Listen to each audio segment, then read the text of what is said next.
Dans cette vidéo, on va regarder comment charger des données à partir d'un CSV vers une table de base de données. On va commencer par une tâche. On va double-cliquer, on se positionne, ou bien on sélectionne et on se positionne au niveau des flux. À partir des flux, on a deux parties. On a une partie pour récupérer l'information, donc c'est pas une destination, c'est plutôt une source. À partir de la source, donc on a un fichier plat, c'est pas un fichier Excel. Donc c'est un fichier avec des séparateurs. Et ensuite, eh ben, on va vers les destinations et on va récupérer notre destination qui est OLE Database. Entre les deux, en fait, il faut que ça soit relayé. Mais avant ça, il faut déjà configurer une connexion. Donc, à ce niveau-là, on n'a pas de connexion déjà faite. Donc, on va double-cliquer, on va faire une nouvelle connexion. Là, il nous propose le nom d'une connexion, le gestionnaire de connexion de fichiers plats.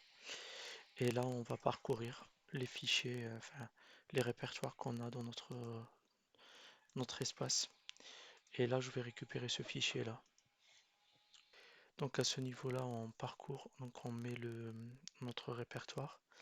Et là, il a la capacité d'aller visualiser. Donc il nous permet de voir ce qu'on a dans le fichier. Donc il a détecté automatiquement que c'était un séparateur de virgule avec de virgule. Et par défaut, en fait, il va détecter tous les champs ID, le nom, le prénom, l'email et le genre en DTSTR. Donc c'est des chaînes de caractères avec une longueur maximum de 50. Donc là c'est le délimiteur de la fin de ligne, en fait c'est CRLF. Pour visualiser ça, c'est important d'aller voir qu'est-ce qu'on a dans le fichier. Là j'ai déjà ouvert le fichier avec un Notepad++. Donc en termes d'encodage, donc c'est un UTF-8. Et pour l'affichage, en fait, il faut afficher les symboles spéciaux et symboles de fin de ligne. Et là, on voit bien que c'est CRLF. CRLF, c'est des informations importantes à mettre pour que le chargement se passe bien. Donc à ce niveau-là, on peut voir, donc il y a des lignes qu'on peut ignorer et on peut voir le contenu du fichier. Juste, je reviens sur le délimiteur en fait. Donc il a détecté que c'est un format délimité et à ce niveau-là, on peut dire que c'est un UTF-8 par exemple. Euh, si on cherche UTF-8, donc là on revisualise les données et on constate qu'il n'y a pas de... Généralement, il y aura toujours des... quand on doit gérer des accents, il faut toujours revenir sur les types. Et là, généralement, on met ce type-là pour gérer mieux les accents. En tout cas, c'est de mon expérience personnelle. Peut-être il y aura d'autres personnes qui ont d'autres vues.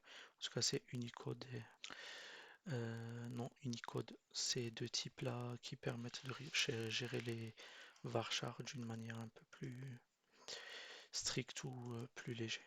Non, Unicode, c'est un type qui prend un peu plus de volume. Donc ça se convertit en type de varchar ou n varchar en base de données. Voilà, donc là on a une connexion qui est déjà faite.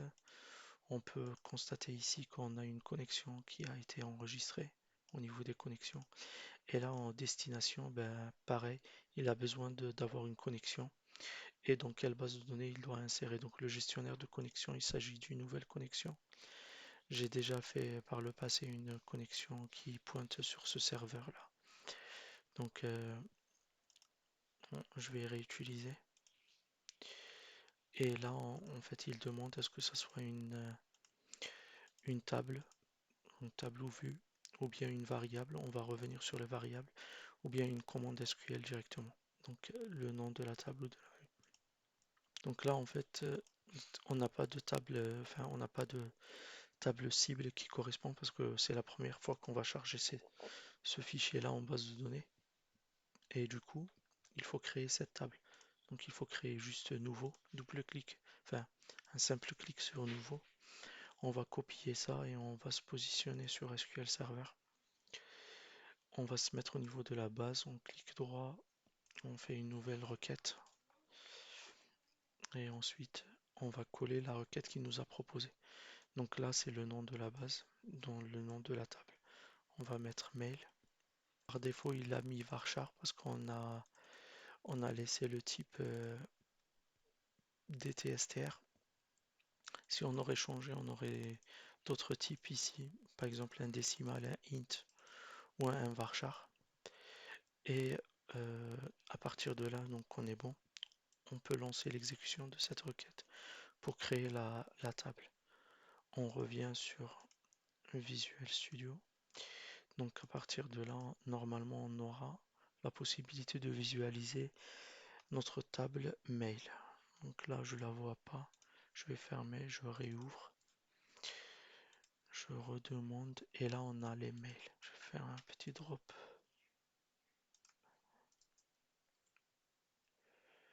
Voilà. Donc là, je réexécute.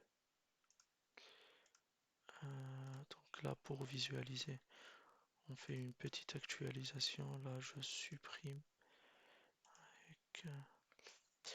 Là, je recrée la table.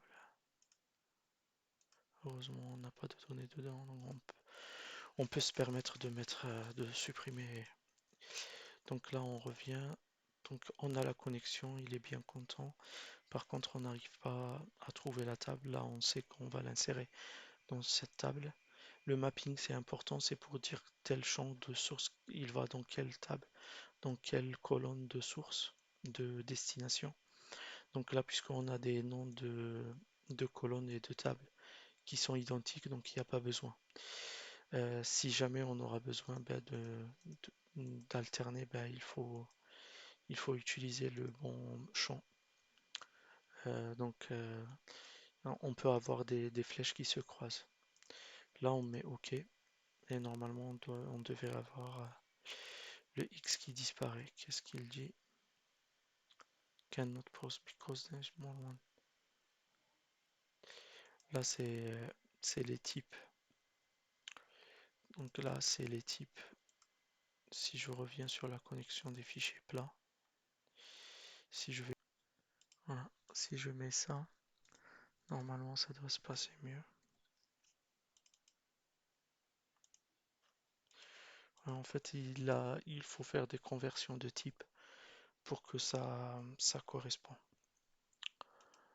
Donc, dans cette situation, je laisse comme ça, même si j'ai un fichier qui est reconnu autant que UTF-8. Là pour l'instant, avec un ASCII, je crois que c'est ça ce que j'avais mis. ANSI, latin, ça fonctionne. On lance le chargement, donc il va récupérer les informations depuis le CSV pour les insérer dans la table de base de données. Donc là, le traitement il vient de se passer. Donc pour regarder le traitement si c'est bien passé ou regarder si on a une erreur, on peut plus ou moins comprendre l'erreur par les messages à partir d'ici. Donc là c'est bon, on a chargé les données, on peut revenir sur la base. Là on peut faire un petit select sur cette table. Et là on voit bien qu'on a récupéré tous les types, tous les champs, enfin tout le contenu de notre CSV dans la base de données. Voilà pour cette première partie. Et après on va essayer d'avancer pour voir ce qu'on peut faire avec SSIS. Voilà pour cette vidéo.